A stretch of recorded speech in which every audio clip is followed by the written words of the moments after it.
changed. As you said, just 2 weeks ago, if you said, well, they're going to try and take cash away, people would say, you're being paranoid. They're going to surveil people to check you at bridges to see if you've got a temperature. People would say they wouldn't do that. That's crazy. But they're planning to do it all.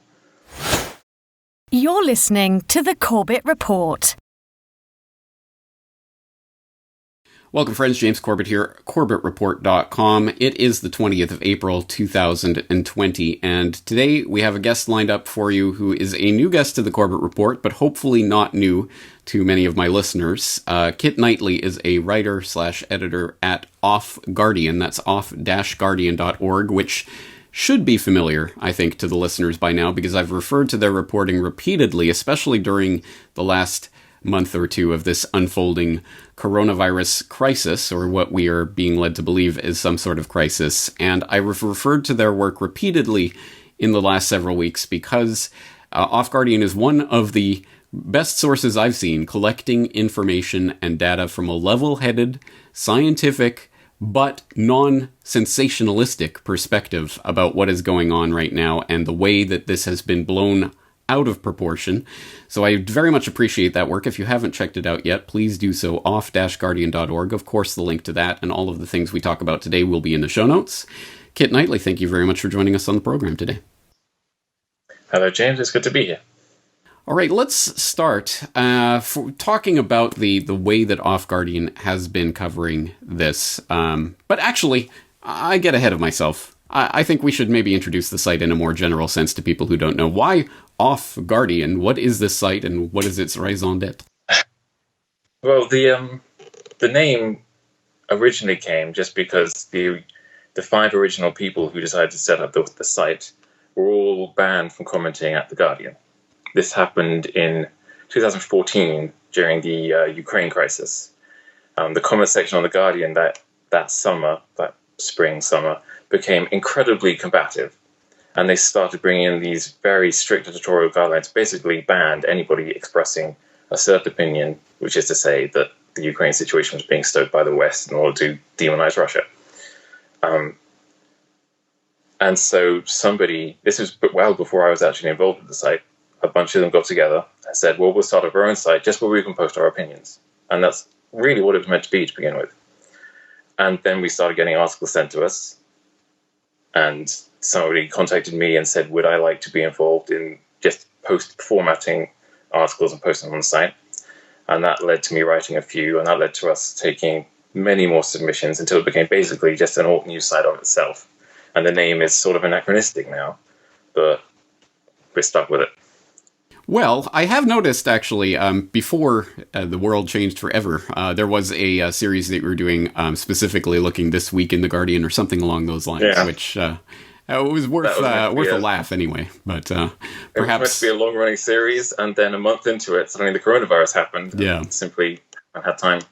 And all The Guardian talks about is the coronavirus now anyway. So. Yeah, exactly. So I guess there is a lot of combating the Guardian propaganda embedded in the site, but just in a different way. At any rate, let's expand this conversation to the topic du jour, the topic of the year, I suppose, COVID-19 and coronavirus. And I wanted to try to get a handle on the type of reporting that you're doing there. Of course, I have referred several times to your excellent compendium of experts who are questioning the corona crisis, 12 experts questioning the coronavirus panic, and 8 more experts questioning, and I can't remember, there's dozens, and I will refer people to all of those articles. But I wanted to talk specifically about an article that you composed that puts some of the craziness of the way the science is being manipulated to whip up fear and hysteria in the public into perspective. That was an article that you penned a couple of weeks ago called COVID-19 Death Figures,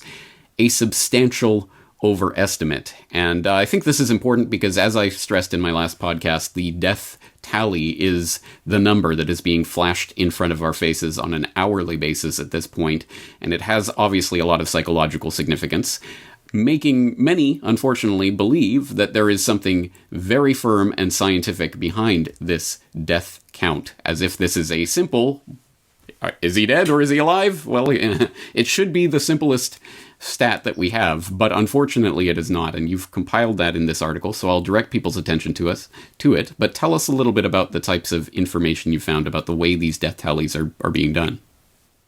Well, in a way, the most peculiar thing about the COVID-19 case so far has been that they are not hiding the data. Like, the substantial overestimate is a direct quote from an article by a veteran pathologist in The Spectator. And there are many other articles referenced in the Times and the Telegraph. The data is right there. And yet it is separate from the narrative, which never references the data, and the data never references the narrative. And what you have to do is just basically ignore everything the media says and just look at the numbers, and then look at where the numbers come from. And the mortality rates are established using a set of rules just for the coronavirus. It's written into the coronavirus bill, which we'll talk about later, which says basically in the UK, if a doctor thinks a person may have died of coronavirus, they can put it on the death certificate. It's couched in, bureaucratic terminology, but that's basically what it boils down to. And that is the same in Germany, and it's the same in China, and it's the same in the US and Austria. Those are the five I'm definitely certain about. Considering it's across those five, you have to assume other nations are doing the same thing, and that it must all come from a WHO guidance, which is similarly phrased. Basically, that means that all of the death numbers have a certain amount of guesswork in them, which makes them all totally meaningless. Especially if we don't know how much guesswork. I mean, it could be 10%, it could be 50%, it could be 90%. The number could be totally meaningless. And seeing as hundreds of thousands of people die every year from conditions called flu-like illnesses, which are not tested, and doctors know not to bother testing. If you're 80 plus years old and you develop a chest infection and it turns into pneumonia and it carries you off, that is sad, but there's no real point in doing an autopsy and a smear test to figure out what the specific virus was that did that damage. And now all of those people will now just be assumed to be COVID-19, and we'll get numbers that sound frighteningly large, but are pretty standard for the number of people that die every year. And I've kind of trailed off my thought there, sorry. I want to pick up on something that you mentioned, though, that I think is particularly important to underline, which is the disconnect between the data and the narrative. And I think you're right. We see this in a number of different lines of inquiry, including the death count and how they're doing that. But everything else besides. And one that sticks out in my mind immediately is Anthony Fauci, of course, directing the U.S. efforts. And just a couple of weeks ago, predicting there may be 100,000 to 200,000 deaths if we do everything perfectly, shut down the country and all of this. Of course, now being seen to be a substantial overestimate, which itself was a substantial downgrade from the original Imperial College estimate of 2.2 million deaths. But in the New England Journal of Medicine, Fauci wrote just a couple of weeks ago, or a few weeks ago, about the 9th of March, I believe. Yes, 26th of March, that's right. And in an article, COVID-19 Navigating the Uncharted, where he wrote, or co-wrote, this suggests that the overall clinical consequences of COVID-19 may ultimately be more akin to those of a severe seasonal influenza, which has a case fatality rate of approximately 0.1%, or a pandemic influenza similar to those in 1957 and 1968, rather than a disease similar to SARS or MERS. And of course, it has become the internet meme, oh, you're dismissing it, oh, it's just the flu, bro, has become the way of dismissing people who are raising questions about, is this really the Black Death as it is being portrayed? Well, there's Anthony Fauci himself saying, essentially, it's just the flu, bro. But people are not calling out on that. Again, the disconnect between data and narrative is astounding. And I think this is one thing that comes out over and over in the experts that you're highlighting there on Off Guardian in your coverage. Yes, I mean, the it's just the flu thing is one of those really annoying, frustrating things that people say, because it totally undermines the point. It's just the flu doesn't mean nobody is going to die. The flu isn't a problem. The flu is a problem. It kills hundreds of thousands of people a year. What it means is it does not pose a societal danger that warrants this kind of reaction, that will, many experts say, kill many more times, many hundreds of thousands of people more than the flu kills. I mean, we're talking about unemployment, and we're talking about suicide and stress, and it's just the flu means we don't need to destroy our way of life. This is, it's puzzling on so many levels that one begins to suspect that this is not ultimately about a virus. And I think one way to try to get a handle on what this can really be about, at least one aspect of this, is the response that various governments are putting in place to this supposed threat. So once again, the scientific side of this is out there. The data is there, and it's incredibly important work that you're doing assembling the various scientific skeptics of the official narrative, and I think that's important. But equally important are the people that are dissenting from the unbelievable power grab that we are witnessing right now. The types of things that if you had spoken about even a couple of months ago, people would have called you a crazy conspiracy theorist for suggesting the government would do them. But here we are, and an excellent compendium of these types of stories of the way police are going crazy all around the world is on Off Guardian. It's called 50 Headlines, Welcome to the New Normal. Tell us a little bit about this and the types of stories that you're covering in this regard.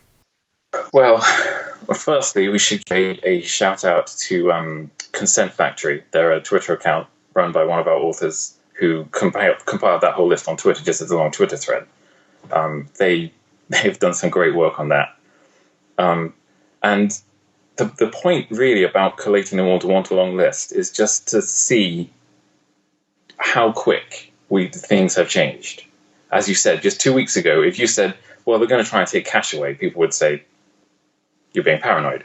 They're going to surveil people to check you at bridges to see if you've got a temperature. People would say they wouldn't do that. That's crazy. But they're planning to do it all. Biometric IDs have been long one of the sort of things that people like us warn about, and other people say if they wouldn't ever do that, people would resist. But they're bringing them in. They're planning to bring them in, and people aren't resisting. People think it's a great idea. It's the sea change has been just dramatic. And of course, this is reflected in absolutely every aspect of life, from bodily autonomy with forced vaccinations, laws now being passed in Denmark and other places, to the complete, utter abrogation of any pretense of privacy, with Israel and US and many other countries now openly admitting they are collating geolocation data from cell phone services and other things in order to track people. South Korea makes almost a game of it. You can track various infected patients online and see their movements and all of this. I've talked, for example, about China and the QR codes they're using for essentially their immunity checkpoints that they've instituted in a number of places. It is all unfolding, and I've been talking about this, and you've been highlighting it. But I want to get specifically the perspective from the UK, which, as you mentioned earlier, did pass a special coronavirus act of some sort. Tell us a little bit about this, what it means, and how it is being enforced now. Well, the Coronavirus Act is incredibly wide-ranging and highly peculiar piece of legislation. It's full of very, very vague terms. The most damaging aspect of it is probably the classification of deaths, which I discussed already. In Scotland, they have passed a secondary bill, because I'm not sure how much you know about the way the UK politics works, but Scotland has what they call a devolved parliament, so it can pass laws just for Scotland. And they have abandoned jury trials, because the jury being collected together is too dangerous. So they're going to abandon jury trials, and criminal trials are going to be held in front of a judge, who will be able to hear witness testimony, who, if it is deemed too dangerous for the witness to attend court, will pre-record a statement that, of course, is then not open to cross-examination. This is unbelievable. This is the sort of thing that if it was happening in Syria or Russia, there'd be headlines in The Guardian saying, look at this brutal legal system. The police are getting... Well, the police have gone even further than the law allows them to. We just did an article the other day just collecting examples of massive police overreach. Even government ministers will come out and say, well, they technically shouldn't be doing that, but nobody is actually stepping in to stop it happening. people are being questioned about where they're going and what they're buying. The Chief Constable of Northamptonshire said, we'll check people's shopping bags to make sure they're only buying important things. And then immediately, later that afternoon, had to say, actually, I didn't mean that. I'm sorry. But there's every indication that's the sort of thing that's coming.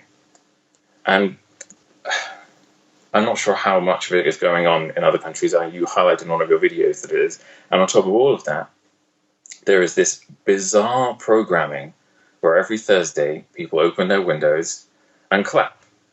And it reminds me of, there was a joke in the late 90s. I heard a joke, I think it was in a movie.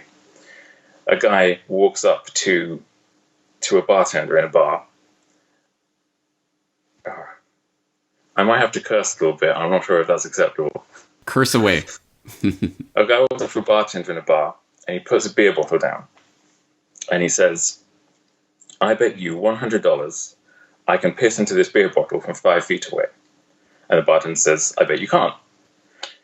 So he gives it a go, and he misses the beer bottle. He pisses everywhere but the beer bottle. He pisses on customers, and he pisses on the bartender. And afterwards, he gives him $100 and says, you're right, I can't do it. He goes to the back of the bar and talks to a pool table, and they start laughing. And the barman comes over and says, what are you laughing about? And the guy says, oh, I just put this guy $200, but I could piss in your face, and you'd be happy about it.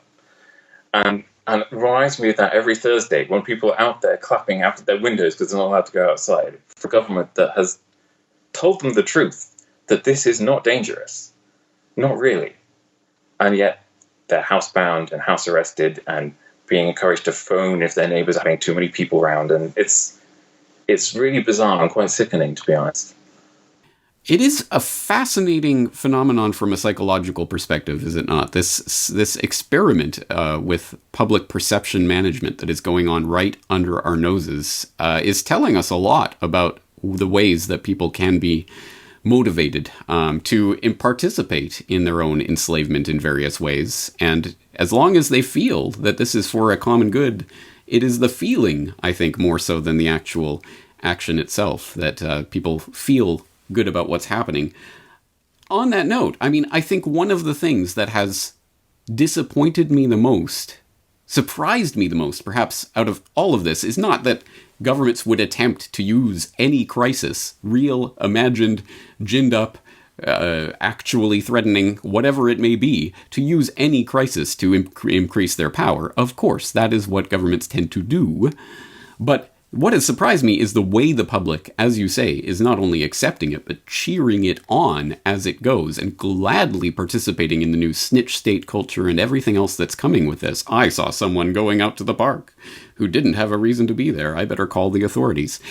On that note, perhaps even more disturbing than that is the phenomenon that I've noticed of some of the voices that one would expect to be opposed to what is happening right now, in fact, cheering it on themselves, which is perplexing. People that you might have been forgiven for thinking were journalists in the truest sense of that word of speaking truth to power are now apparently speaking power to truth. And one exchange that I wanted to highlight in that regard, because I think it was particularly instructive, was one that the Off Guardian Twitter account had with Moon of Alabama, at Moon of A. And I will link up this Twitter exchange so people can read it for themselves. But it does start with Off Guardian questioning a Moon of Alabama tweet, saying, surely you're not actually advocating the forced removal of infected people from their homes against their will, which starts a back and forth in which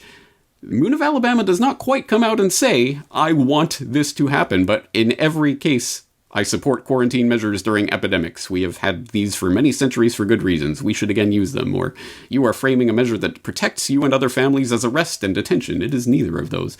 It seems a deflection on every count until I believe it ends with Moon of Alabama at least saying he dismisses you, if not blocks you. And then Mark Sloboda joins in and basically piles on to a conversation that he wasn't even tagged in, as far as I'm aware. These types of exchanges are unfortunately becoming commonplace. Again, with people you would expect would be opposed to the authoritarianism that we are faced with right now. What can you say about the type of feedback and kickback that you've been receiving for the coverage you've been doing?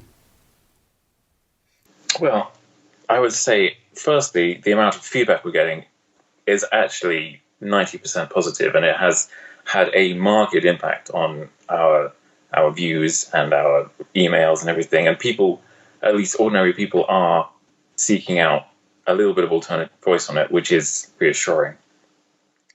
The press response and the alternate press response was a lot more troubling. I mean, like leftist publications like The Guardian or The Independent in the UK or New York Times in America, they've been warning about the idea of Trump and to a slightly lesser extent Boris Johnson becoming fascists and implementing police states. And it's what all the coverage pre-2016 election was about. Trump was a neo-fascist. And the moment they actually introduced what are quasi-fascistic policies, everybody seems to be fine with it. And not just the sort of leftist publications, but then voices in the alternate media as well. Many respected people who've been in this game for like 10 plus years. I don't understand it. I think some of it comes from an angle that this is, the old adage, which I believe is actually completely incorrect, that the Chinese word for crisis is the same as opportunity. And if you can talk up the crisis, there will be an opportunity to change the system. But I can't possibly agree with that. Not if the crisis is used to solidify the power of the system the way it's currently being done. There's not going to be an opportunity to change anything. I mean, the UK coronavirus bill has actually postponed all elections. So unless you think Boris is going to suddenly institute like some real social democratic policies, there's no change coming in the UK. I think, I don't know. I don't understand it except on those terms. On any other terms, people have said, oh, well, they're a controlled opposition, and that kind of thing, you can't really speak to it. It's a possibility you can never really rule out, but it's not one that you can ever prove either, so it becomes just a dead end of conversation. But the alternate media have a responsibility to stick to the facts, even if going with the lie could further your agenda. That is not really what we're for, Yes, I know that very, very viscerally, because I got into doing what I do precisely because I wanted to help spread what I thought was the truth.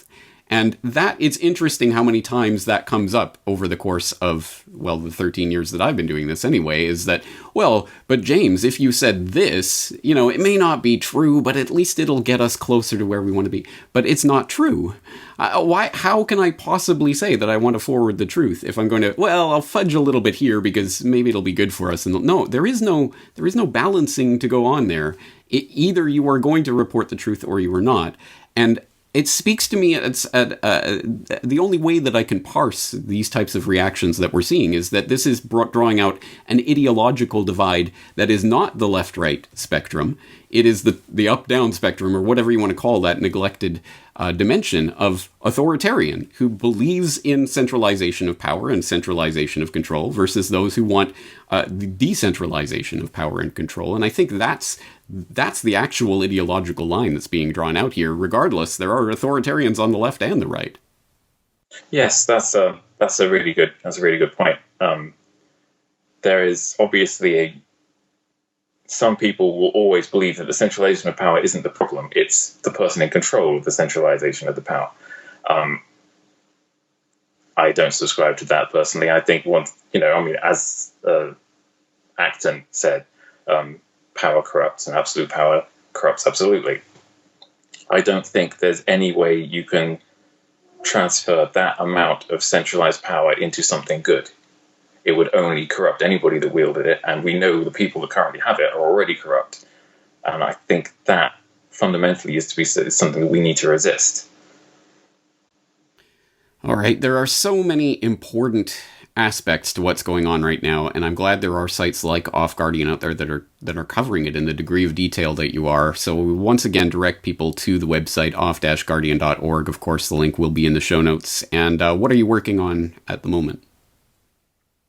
At the moment there's an awful lot of information coming in.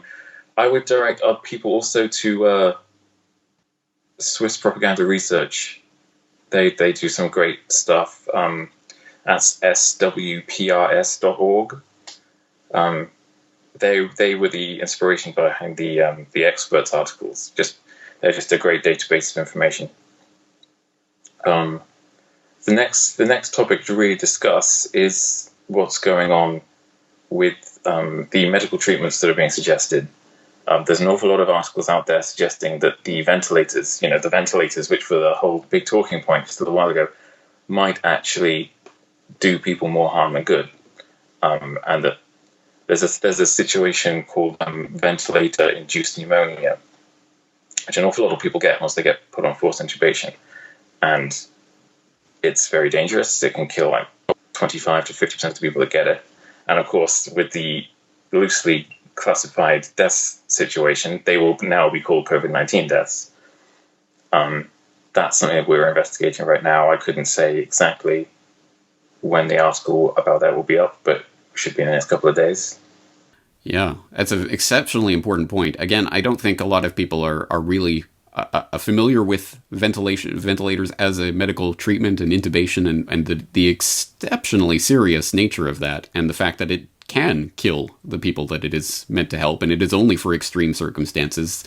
Unfortunately, as you point out, it has undoubtedly been overused, and now a lot of doctors are coming out and saying we should not be doing this so much. So extremely important thing to be working on. All right, excellent. Well, we will wrap it up here at this point, and once again, direct people to the website. I'm very much looking forward to your ongoing work and just want to encourage you in it, because it is more important than it has ever been, I think, in our lifetime to be doing this type of work. So I do appreciate the work that you're doing. Kit Knightley, thank you very much for joining us today. No problem at all. Thank you very much for having me.